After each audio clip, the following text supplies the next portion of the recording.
Aujourd'hui, le FC Barcelone est de retour au centre du jeu européen. Et quand le Barça avance, tout le marché bouge. Vlahovic, Cancelo, Schlotterbeck, Lewandowski, Ter Stegen, Johan Garcia, beaucoup de dossiers, beaucoup de signaux forts et surtout une même conclusion, le Barça attire encore, malgré ses difficultés financières. Commençons par une information lourde.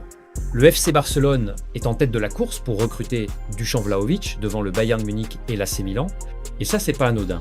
Pourquoi ? Parce que le Barça, aujourd'hui, n'est plus le club qui surpaye. Le Barça n'est plus le club qui promet des salaires XXL. Mais le Barça reste le club qui promet quelque chose que l'argent ne peut pas acheter. Le prestige, la pression, la Liga, le Camp Nou, l'histoire. Pour un joueur ambitieux comme Vlahovic, venir au Barça, c'est pas seulement signer dans un club, c'est se mesurer à l'élite mondiale, jouer chaque match sous microscope médiatique et prouver que tu peux porter un maillot mythique. Et c'est là que l'effet Barça entre en jeu. Un effet qui explique aussi pourquoi Joao Cancelo, Vlahovic et Schlotterbeck veulent tous rejoindre Barcelone. 3 profils très différents, mais une même envie. Jouer pour le Barça. Mais attention, envie ne veut pas dire faisabilité immédiate. Prenons Joao Cancelo. Un joueur talentueux, offensif, créatif, mais aussi défensivement irrégulier. Hansi Flick n'est pas totalement convaincu. Et c'est important de le dire. Le Barça, version Flick, ne recrutera pas juste pour faire plaisir aux supporters. Même chose pour Schlotterbeck. Un défenseur central solide, moderne, mais coûteux.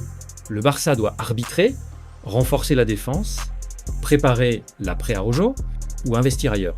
Et pendant ce temps-là, un dossier brûlant avance en coulisses. Robert Lewandowski est ouvert à un transfert à Al Hilal. Mais attention aux raccourcis. Lewandowski n'a pas dit qu'il voulait partir. Il a dit qu'il écouterait si le Barça valide l'idée, et ça change tout. Pourquoi ? Parce que le Barça est face à un dilemme stratégique, garder Lewandowski, son expérience, ses buts, ou libérer une masse salariale énorme pour préparer l'avenir. Si Vlahovic arrive, alors oui, Lewandowski pourrait être la clé économique du puzzle, mais le Barça ne forcera rien. Respect total pour un joueur qui a marqué l'histoire récente du club. Passons maintenant à un dossier sous-estimé mais fondamental.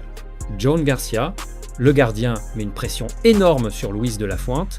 Les chiffres sont là. Et les chiffres ne mentent pas. Johan Garcia.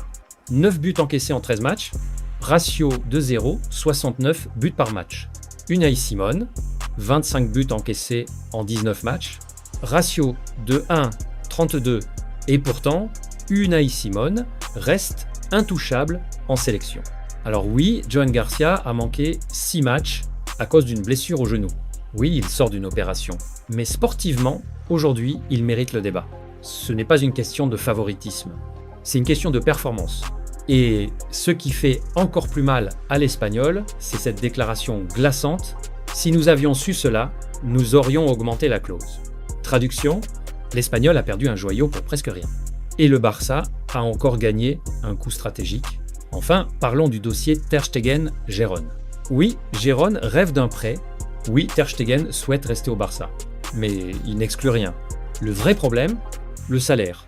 Gérone ne peut pas, aujourd'hui, assumer une grande partie de son contrat et ce dossier pourrait traîner jusqu'au dernier jour du mercato.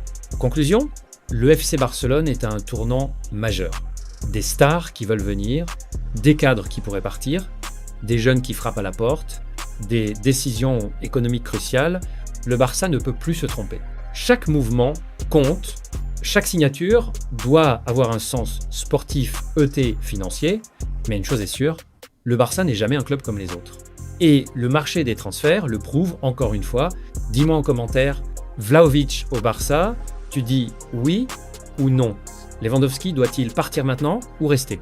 Abonne-toi, like la vidéo et à très vite pour une nouvelle actu Planète Classico.